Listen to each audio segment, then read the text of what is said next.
अनंत करुणानिधि, वात्सल्य वारिधि, सिद्धांत पारगामी, धर्म के स्वरूप को स्पष्ट दर्शाने वाले वीतराग भगवान महावीर स्वामी को भावों से वंदन। वर्तमान आचार्य सम्राट, ध्यान योगी, युग पुरुष शिवाचार्य भगवान के श्री चरणों में भावों सहित बारंबार वंदन करती हूँ। गुरनी मैया महासाध्वी सरल आत्मा वीणा जी महाराज साहिब के श्री चरणों में शत शत वंदन करती हुई धर्म प्रेमी बंधुओं, माताओं एवं भाभी जीवों, प्रतिदिन आप प्रभु वाणी का पान कर रहे हैं। आई होप कि मैं उम्मीद करती हूँ कि आप सुने हुए को जरूर अवश्य में आचरण में लेंगे।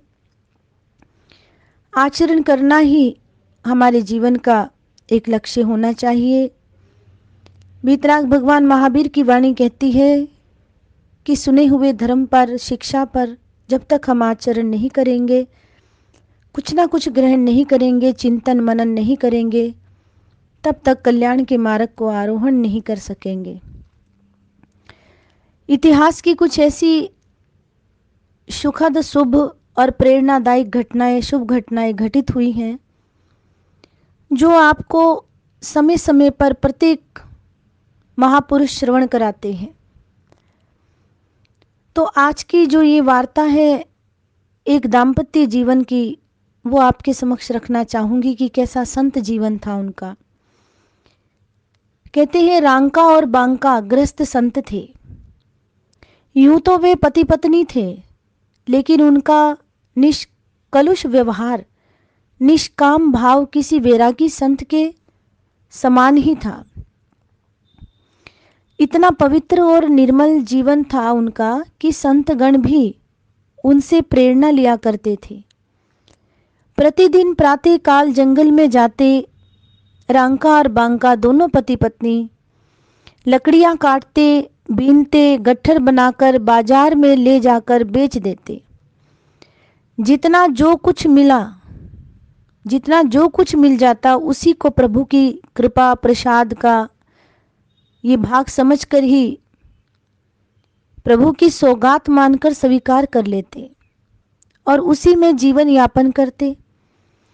कभी कभी तो लकड़ियां भी ना मिलती, कभी बाजार में लकड़ी बिकती भी नहीं, और कभी ये स्थिति भी आ जाती कि दोनों को भूखे ही सोना पड़ता। लेकिन इससे उनके आनंद में कोई फर्क नहीं पड़ता था।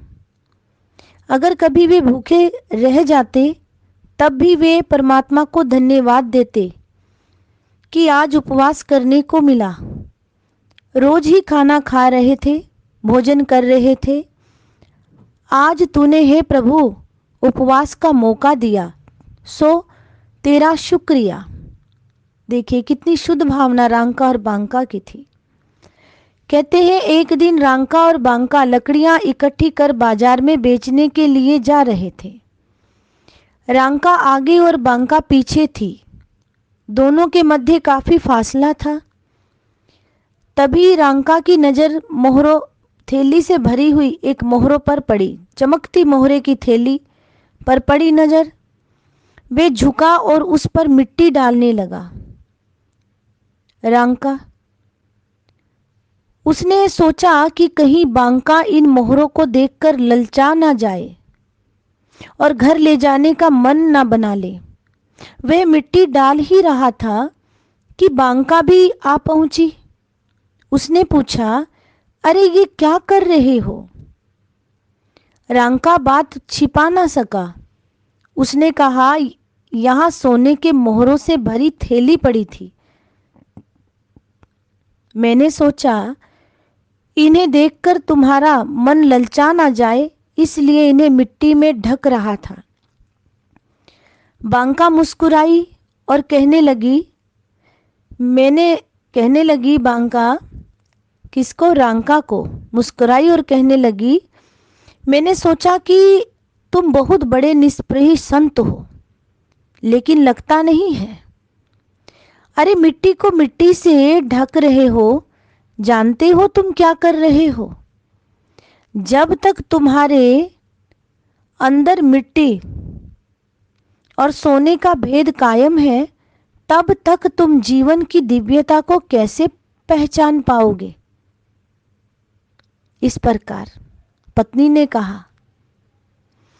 पत्नी पति को संदेश दे रही है। कितनी मार्मिक घटना है ये। करुणापूर्ण भी मन किसी का चलायमान हुआ और स्थिरता का संदेश किसे मिला? उसने कहा, तुम नहीं देख रहे, अंततः मिट्टी को मिट्टी से ढका जा रहा है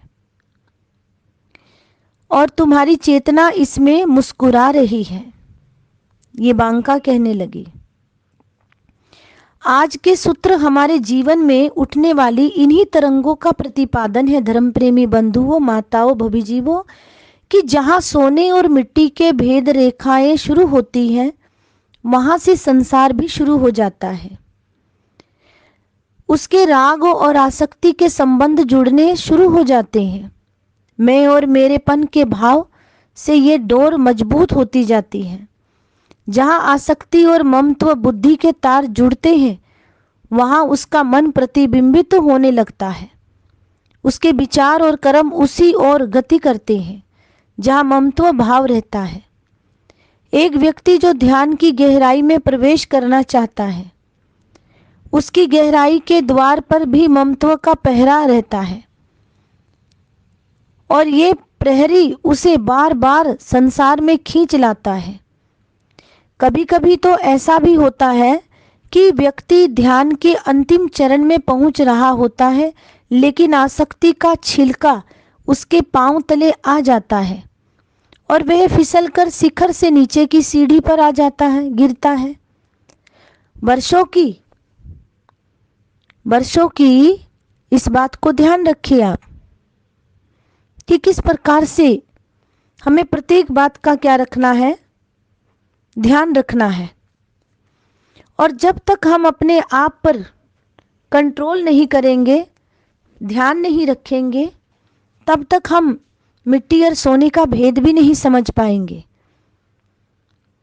प्रत्येक बार, प्रत्येक समय, हर क्षण संत मुनि महात्मा हर बात को समझाते हैं। वर्षों की साधना एक आसक्ति के कारण विफल हो जाती है। ये आसक्तियां किसी भी तरह की हो सकती हैं। हमारे कषाय राग, द्वेष, ममत्व, क्रोध, मद, मान, माया, लोभ किसी के भी हो सकते हैं। इनमें से एक भी कांटा अगर आपको चुभता रहता है तो जन्मों जन्मों की साधना के बाद भी आप वहीं के वहीं रह जाओगे। शिखर पर पहुंचकर भी ये कांटे आपको शिखर का स्वामी नहीं बनने देंगे। मौका पाते ही धकेल कर साधना व्यर्थ कर देंगे। इस प्रकार सावधान रहना है। आवश्यकता है जिंदगी में ध्यान को जगाने की, अपने आप में जाने की, स्वयं को जानने की। पापड़ को कितने ध्यान से सेकना होता है। जरा सा चूके नहीं कि पापड़ क्या हो जाएगा, टूट सकता है। आप फिल्म भी कितनी ध्यान से देखते हो। कोई थोड़ा सा शोरगुल मचा दे तो बेचैन होने लगते हो कि चुप हो जाओ। ये ध्यान, यह सजगता तो बहिर्मुखी है, इसे अंदर की ओर ले जाओ। अपनी सतर्कता अपने जीवन के प्रति रखो। जगाओ अपनी अंतःशक्ति को, अपने भीतर की ऊर्जा को। तब भीतर की झांक कर झनकार को सुन सकोगे, भीतर के नाद को सुन सकोगे। वहां जो रसधार है उसका पान कर सकोगे। अन्यथा आप चेतना जड़ और भौतिक पदार्थों में, संसार और पुद्गलों में इतनी घुल मिल गई है कि आपकी चैतन्य अस्तित्व का तो कुछ पता ही नहीं चलता। हमारी इंद्रियां बहिर्मुखी हैं और ये इंद्रियां जो ग्रहण करती है वही भीतर जाता है। आंखों से देखते हैं, कानों से सुनते हैं, और जीभा से रस पाते हैं और नाक से सुगंध लेते हैं। त्वचा से स्पर्श का बोध होता है, लेकिन यदि हम ध्यान में उतर जाएं और इंद्रियातीत हो जाएं, बाहरी इंद्रियों से परे हो जाएं, तो भीतर क्षण क्षण वह उन सब का अनुभव करेगा जो इंद्रियां बाहर से देती थी। बिना किसी इंद्रिय के सहारे वे भीतर छिपे हुए दृश्य देख सकता है, अंतर के संगीत को सुन सकता है, अमृत का रसपान कर सकता है। ध्यान के द्वारा ये सब पाया जा सकता है। आप जिन आकाश सुमनों की, कुसुमों की बात करते हो, वे सब भीतर विद्यमान हैं। बस वहां पहुंचने की जरूरत है। भीतर का विराट आकाश हृदय सुमन लेकर आपका स्वागत करने को तत्पर है। एक बात हमेशा याद रखना, हमने जो कर्म बंधन जन्मों जन्मों के योग में बांधे हैं, उन्हें ध्यान के क्षण काट देते हैं। जब भी हम ध्यान करें तो वो कर्म कटते हैं। जब जब हम साधना और ध्यान की गहराई में होते हैं, हमारे बंधन खुद ब खुद टूटते चले जाते हैं। ध्यान की दिव्यता से इन सब कर्मों को हटाना ऐसे ही है जैसे दर्पण से धूल हटाना। एक दर्पण जिस पर वर्षों की धूल जमी हो, लेकिन कपड़ा फेरते ही वह पुनः चमकने लगता है, ठीक उसी तरह है ध्यान का तौलिया चेतना पर जमी संस्कारों की धूल को साफ कर देता है। हमारी मुश्किल ये है कि हम भीतर के दर्पण को पहचान नहीं पाते और बाहर के दर्पणों में ही उलझकर रह जाते हैं। तो धर्म प्रेमी बंधुओं, माताओं, भवी जीवों, आप बाहर से हटकर के अंदर की यात्रा करें, यही वीतराग भगवान की वाणी है। और मिट्टी और सोने में भेद विचार ना करें। सोना भी मिट्टी है और मिट्टी भी मिट्टी ही है। सो इस करके ये रांके और बांके की शिक्षाप्रद ये कहानी जो छोटे से रूप में और शिक्षा आपके सामने रखी है, महापुरुषों द्वारा फरमाई गई, आशा करती हूँ कि आप अवश्य में इसमें से कुछ ना कुछ तो ग्रहण करेंगे। इन्हीं शब्दों के साथ अपने वक्तव्य को विराम देती हूँ। ओम शांति। जय महावीर।